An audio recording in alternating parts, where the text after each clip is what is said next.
Hello friends, నమస్కారము. Financial planning beginners guide. ప్రతి ఒక్క వ్యక్తి డబ్బులు సంపాదించిన తర్వాత ఫైనాన్షియల్ ప్లానింగ్ కాదు, ముందు నుంచే ఒక ఫైనాన్షియల్ ప్లానింగ్ అంటే ఏంటి అనేది ఖచ్చితంగా అర్థం చేసుకుని వాళ్ళు వాళ్ళ ఫైనాన్షియల్స్ ని సరిదిద్దు. సో దీనికి ఒక చిన్న స్టెప్ బై స్టెప్ అనేవి. ముందుగా మనం ఎప్పుడైనా ఫైనాన్షియల్ ప్లానింగ్ అన్నప్పుడు చాలా చాలా చిన్న చిన్న విషయాలు అనేది మనం many people earn money but few follow a plan for it. ఈ విషయం మీద చాలా క్లియర్. డబ్బులు సంపాదించడం చాలా మంది చేస్తున్నారు. కానీ దాన్ని ఒక కరెక్ట్ గా ప్లాన్ తోటి ముందుకెళ్ళాలి. Financial plan not only for the wealthy, it is for everyone who wants to reduce financial stress and work towards long term goal. ఒక గమ్యం అనేది మనసులో పెట్టుకొని స్ట్రెస్ లేకుండా ఆర్ స్ట్రెస్ ని తగ్గించుకునే మార్గం అనేది మనం ఫైనాన్షియల్ ప్లానింగ్ అనేది మనం చాలా చాలా క్లియర్ గా మనం అర్థం చేసుకోవాలి. ఇక్కడ two people earn the same salary yet one thrive financially while other struggles. So struggle చేసే వ్యక్తి ప్లానింగ్ ఒకటి ఉండదు.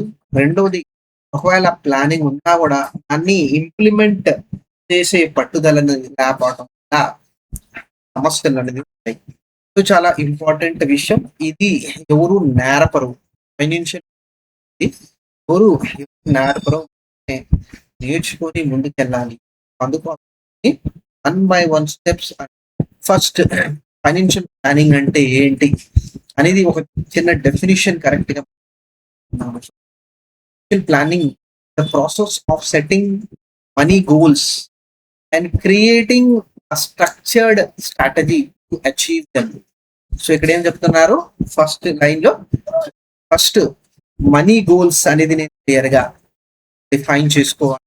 ఆ తర్వాత ఆ గోల్స్ ని ఎలా సాధించాలి, ఎలా అచీవ్ చేసుకోవాలి, దానికి ఒక స్ట్రాటజీ స్ట్రక్చర్ చేయాలి. It's about making your income work for you, not just passing your hands. అంటే ఇప్పుడు సింపుల్ గా ఎంతమంది రూ. 100 చేతిలో వస్తున్నాయి, రూ. 100 మళ్ళీ నాకు తిరిగి రెగ్యులర్ ఇన్కమ్ ఇచ్చే కెపాసిటీ జనరేట్ చేసుకునే ఆలోచన వెళ్తారు. రూ. 100 రాగానే అందరూ ఏం ఆలోచిస్తారంటే, నేను ఖర్చు ఎలా పెట్టాలి, ఎక్కడ పెట్టాలి, ఏ డబ్బు ఏ వస్తువు కొనాలి అనే ఆలోచన మనం వెళ్తాము. రాదర్ దాన్ రూపాయలు వచ్చింది క్యాష్ నాకు రావాలి, ఇది మనం క్లియర్ గా అక్కడ. సో సింప్లీ డబ్బులు సంపాదించడం సరిపోదు, దానికి ఒక ప్రాపర్ ప్లాన్ అనేది. డబ్బు అనేది ఖర్చులకి, వస్తువు చూడంగానే అది కొనాలి అనే ఇంపల్సివ్ బయింగ్ అంటాం మనం, ప్లస్ ఎమర్జెన్సీస్, వాటికి డబ్బు వెళ్ళిపోతూ ఉంటది. ప్లానింగ్ కరెక్ట్ గా ఉంటే మీ ఇన్కమ్ అనేది ప్రోగ్రెస్ అనేది నిలబడింది. చాలా ఇంపార్టెంట్. డబ్బులు సంపాదించడం స్టార్టింగ్ పాయింట్ అయితే అది ఫినిషింగ్ లైన్ ఉండకూడదు. ప్లానింగ్ తోటి ఆ సంపాదించిన డబ్బు తోటి కరెక్ట్ గా ఒక ఫైనాన్స్ గోల్ సాధించాలి. ఈ పట్టుదలతోటి మన డిసిప్లిన్ వేగా మనం డైరెక్ట్ చేయాలి. అది ప్లానింగ్ అనేది మనకి దారి చూపుతుంది. ప్రతి ఒక్కళ్ళు విషయం చాలా క్లియర్ గా అర్థం చేసుకోవాలి. సో మనం ఎప్పుడైనా ఇన్వెస్ట్మెంట్ మాట్లాడే ముందు ఖచ్చితంగా ఒక ప్లానింగ్ గురించి, ఆ ప్లానింగ్ విషయం మనం ఏ పాయింట్స్ మీద ఎక్కువగా చేరు. ఒకటి, ఇన్ఫ్లేషన్. మనకి నచ్చిన ఖర్చులు ఓవర్ పీరియడ్ ఆఫ్ టైం పెంచుకుంటా వెళ్ళేది, అంటే పర్చేసింగ్ ప్రైస్ అనేది మనకి తగ్గిపోతూ ఉంటది. మన అయిన తర్వాత మిగలవు. రెండోది, అన్సర్టెనిటీ. అనుకున్న దానికి వ్యతిరేకంగా చాలా జరుగుతూ ఉంటుంది. అది ఖర్చుల రూపంలో కూడా మనం కోసం కూడా ప్లానింగ్. ఇది మన ఎడ్యుకేషన్ కాస్ట్ సంవత్సరం 10% ఎడ్యుకేషన్ సిస్టమ్, అది మనం మన own retirement. So guaranteed plans అనేది ఉండవు. గ్యారంటీగా నేను తర్వాత లక్షలు లక్షలు 10 లక్షలు ఆదాయం ఉంటది అనేది చాలా మంది కరెక్ట్ గా చెప్పొచ్చు. మిస్ అవుతున్నారు. మెడికల్ కాస్ట్ పెరిగే కొద్దీ డెఫినెట్లీ కాస్ట్ ఆఫ్ ట్రీట్మెంట్ అనేది కూడా స్పెండ్ చేయాలి.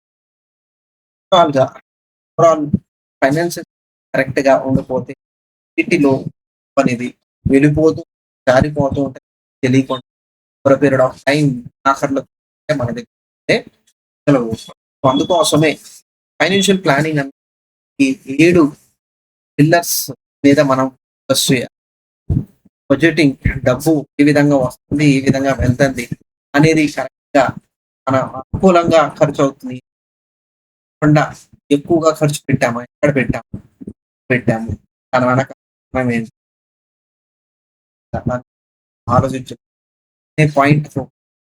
పాయింట్స్ ఎమర్జెన్సీ ఫండ్ లేనోళ్ళు ప్రతి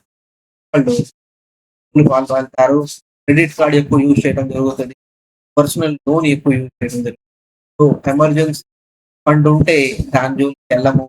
దాని జోలికి వెళ్తే ఖర్చు క్రెడిట్ కార్డ్ చిక్కులో పడిపోయి ప్రొటెక్షన్ చేయాలి. హెల్త్ ఇన్సూరెన్స్ ప్రాపర్టీ వాల్యూ ఎక్కువగా ఉంటే దానికి కూడా రిస్క్ ప్రొటెక్షన్ కోసం ఒకవేళ ఏదైనా రిస్క్ జరిగితే ఆ రిస్క్ వల్ల ఆర్థికంగా దెబ్బ మన ఫ్యామిలీలో అలాంటి ఇన్సూరెన్స్ ప్రొటెక్షన్, డెట్ మేనేజ్మెంట్ ఒకవేళ మనం ఆల్రెడీ ఉంటే దాన్ని కరెక్ట్ గా ఏ విధంగా బయట రావాలి. డెఫినెట్లీ ఇక్కడ హై లెవెల్ ఆఫ్ డిసిప్లిన్ వచ్చింది. సో చాలా మంది ఆ డిసిప్లిన్ మిస్ అవుతారు. అందుకేనే దీనికి దీనికి కరెక్ట్ వేగా వెళ్ళలేకపోతారు. పోయి ఆఖరిగా నా ఆస్తులు వాళ్ళ దగ్గర ఇల్లు అన్ని అమ్ముకోండి. డెట్ మేనేజ్మెంట్ అనేది దానికి ముందు. ఐదోది ఇన్వెస్ట్మెంట్. సో అందరూ ఫస్ట్ స్టెప్ ఇదే అనుకుంటారు. స్టెప్స్ మిస్ అయిపోతే మీరు ఎంత చేసినా కూడా ఈ డబ్బు తిరిగి వీటి కోసమే వీటి మీద స్టెప్ బై స్టెప్ వెళ్ళి ఫైనల్ గా మీ ఫ్యూచర్ గోల్స్ కోసం మీరు ఆరోది డెఫినెట్లీ ట్యాక్స్ ప్లానింగ్ ఎంత వరకు మన కెపాసిటీతో మనం ట్యాక్స్ ని మనం ప్రాపర్ వేగా మనం యూటిలైజ్ చేసుకోవాలి. అండ్ తర్వాత నెక్స్ట్ జనరేషన్ కి ఒక సరైన విధానంగా సింపుల్ వేగా వాళ్ళకి ఇన్కమ్ రీచ్ అవ్వాలి అని ఎస్టేట్ ప్లాన్ ఫైనల్ మనం వెళ్ళిన ప్రతి ఒక్క స్టెప్ మీద ప్రతి స్టెప్ స్ట్రెస్ అనేది తగ్గించింది. ప్లస్ ఒక రోడ్ మ్యాప్ అనేది పోతూ ఇందాక మనం 1 by 1 బడ్జెటింగ్ ప్రతి రూపాయి ఏ విధంగా వెళ్తుంది దీని గురించి ఆల్రెడీ 50-30-20 ఖచ్చితంగా దీని మీద చేయండి. చాలా రెంట్ ఎమర్జెన్సీ ఫండ్ అనేది సపరేట్ గా సేవింగ్ అకౌంట్ గా వేరే బ్యాంక్ అకౌంట్ లిక్విడ్ మీరు అమౌంట్ ఇన్సూరెన్స్ తీసుకోండి. అండర్ ఇన్సూరెన్స్ అని కరెక్ట్ గా దీనికి డెఫినెట్లీ నేను ఇన్సూరెన్స్ ఎంత దాని వెనకాల ఒకవేళ రిస్క్ జరిగినప్పుడు ఫ్యామిలీ మెంబర్స్ కి ఆ అనేది ఎంత వరకు యూస్ఫుల్ ఉంటది అనేది ఖచ్చితంగా నేను అక్కడ డెట్ మేనేజ్మెంట్ ఇంట్రెస్ట్ క్వశ్చన్ అనేది అప్పు తీర్చేసేయాలి. అది చాలా క్లియర్ గా అర్థం. ఇన్వెస్టింగ్ ఎంత ఎక్కువ ఎంత తక్కువ అమౌంట్ ప్రాబ్లం లేదు. ఇంపార్టెంట్ ఎందుకు లాంగ్ పీరియడ్ లో కాంపౌండ్ ఇంట్రెస్ట్ ఇంపాక్ట్ అనేది మనకి ఇచ్చింది. Tax planning definitely tax planning అనేది ఇంపార్టెంట్. ప్లస్ ఎస్టేట్ ప్లానింగ్ ఇందాక మనం కదా. సో ఈ విధంగా compulsory step by step focus చేసుకుంటా వెళ్ళి కంప్లీట్ గా 7th స్టెప్ దాకా మనం చేయాలి. డెఫినెట్లీ మనకు ఒక రోడ్ మ్యాప్ అనేది రెడీ అయిపోయింది. ఒకసారి రోడ్ మ్యాప్ రెడీ అయిన తర్వాత చిన్న చిన్న విషయాలు ఫర్దర్ గా ప్లానింగ్ కి ముందు, ప్లానింగ్ కి తర్వాత మళ్ళీ మనం ఈ విషయం అనేది ఫోకస్ నార్మల్ గా మన ఫైనాన్షియల్ మ్యాటర్స్ మీద బడ్జెట్ అనేది మనం పెట్టు ఇన్వెస్ట్మెంట్ డిలే చేసుకుంటా వెళ్తాం. మనం 50,000 సంపాదించిన, మనకు రూ. 1,00,000 సంపాదించిన, మనం 2,00,000 మనం ఇన్వెస్ట్మెంట్ చేయలేకపోతాం. ఇన్ఫ్లేషన్ ని టోటల్ ఇగ్నోర్ చేసి ఇన్సూరెన్స్ అనేది సంవత్సరానికి 25,00,000 సంపాదించాం కూడా హై ఇంట్రెస్ట్ డెట్ మనం ఇక్కడ చూసుకుంటే అది చాలా ఎక్కువగా మన ఫైనాన్సెస్ ప్లస్ మనం ఏదైనా ఇన్వెస్ట్మెంట్ చేస్తే దానికి చాలా ఎమోషనల్ డెసిషన్ ఒక ప్రాపర్ ప్లానింగ్ తోటి డెసిషన్ తీసుకుంటే చాలా బాగుంటది. అది మనం చేసే మిస్టేక్స్ లో పాయింట్స్. సో నెక్స్ట్ 1 వీక్ లో ఫస్ట్ బడ్జెట్ డీటెయిల్స్ అనేది స్టెప్ బై స్టెప్ ఫీచర్స్ చేసుకుంటే ప్లస్ దీంతో పాటు సేఫ్టీ నెట్ అంటే మనం సింపుల్ గా ఎమర్జెన్సీ ఫండ్ మనం రెడీ చేసుకోవాలి.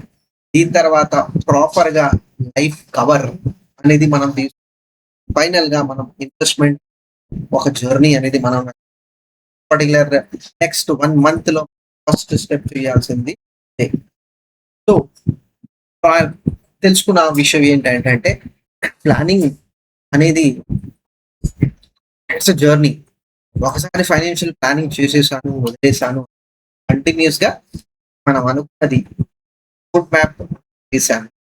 సో ఆ రోడ్ మ్యాప్ లో మనం డీవియేట్ అవుతున్నాము. డీవియేషన్ అనేది, సో ఈ డీవియేషన్ ని మళ్ళీ తిరిగి ఆ రోడ్ లో తీసుకురావటం అనే పని మనకి ఫైనాన్షియల్ ప్లానింగ్. ఖచ్చితంగా దీన్ని ఇగ్నోర్ చేయొద్దు.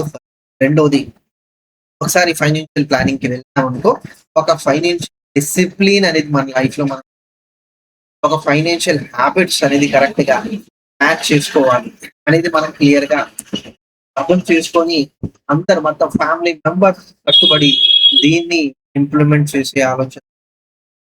సో చాలా చాలా ఇంపార్టెంట్. సో పర్ఫెక్ట్ అనేది ఉండదు, but over a period of time definitely ఇవ్వాల మనం రైట్ అవే మీరు స్టార్ట్ అయిపోవాలి. So over a period of time ఇక్కడ తెలుసుకోవాల్సింది అంటే ఇన్కమ్ వస్తుంది, వెల్త్ క్రియేట్ అవుతుంది. అది 7 పిల్లర్స్ ఫాలో అవ్వాలి. మనం ఏది చేయకూడదు అనేది ఖచ్చితంగా అలాంటి మిస్టేక్స్ అవాయిడ్ చేయాలి. ఇమీడియట్లీ ఫైనాన్షియల్ ప్లానింగ్ మనం త్వరగా మళ్ళీ ఇటువంటి మిస్టేక్స్ త్వరగా మన ఫ్యూచర్‌ని డిస్టర్బ్ ప్రాపర్ వేగా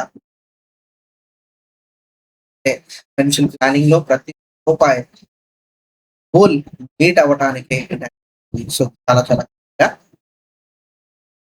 సో లిటరసీ విషయం మీద 25% ఆఫ్ పీపుల్ ఇవాళ కూడా ఫైనాన్షియల్ లిటరసీ గురించి ఇండియాలో ఉంది. 75% ఆఫ్ ఎమర్జెన్సీ లేకుండా చాలా సమస్య. రిటైర్మెంట్ గ్యాప్, చాలా మంది ఇన్వెస్టర్స్ పిఎఫ్ ఉంది నాకు, నేను ఎన్పిఎస్ లో ప్లీజ్ రిమెంబర్ అండి, పిఎఫ్ గ్రాట్యుటీ కలిపి ఒక 30% రిక్వైర్మెంట్ ఫుల్ఫిల్ చేస్తుంది. ఎన్పిఎస్ ఇంకొక 20% ఫుల్ఫిల్ చేస్తుంది. మిగతా 50% అనేది మీరు మీ ఓన్ గా అనేది స్టార్ట్ చేయాలి. దీనికి సరైన step 20% maximum of your income, minimum 10%, 10 నుంచి 20% మీరు డిసైడ్ చేసుకోండి మీ రిటైర్మెంట్ గ్యాప్ ఫుల్ఫిల్ చేసుకోవడానికి. డెఫినెట్లీ లాంగ్ టర్మ్ లో ఫౌండింగ్ ఫ్యాక్టర్ అనేది ఖచ్చితంగా మీ ఫేవర్ గా వర్క్ చేసేది ప్రొసీడ్ అవ్వాలి. సో ఫైనాన్షియల్ ప్లానింగ్ ఈ నంబర్స్ కాదు, ఒక ప్రాసెస్ కరెక్ట్ గా. హోప్ఫుల్లీ ఫ్రెండ్స్ ఈ పర్టికులర్ వీడియో తోటి మీరు కొన్ని విషయాలు అర్థం చేసుకొని ఉంటారు. డెఫినెట్లీ ముందుకెళ్ళాలి, మీ ఫైనాన్సెస్ ని చేసుకోవాలి అనేది పర్టికులర్ వీడియో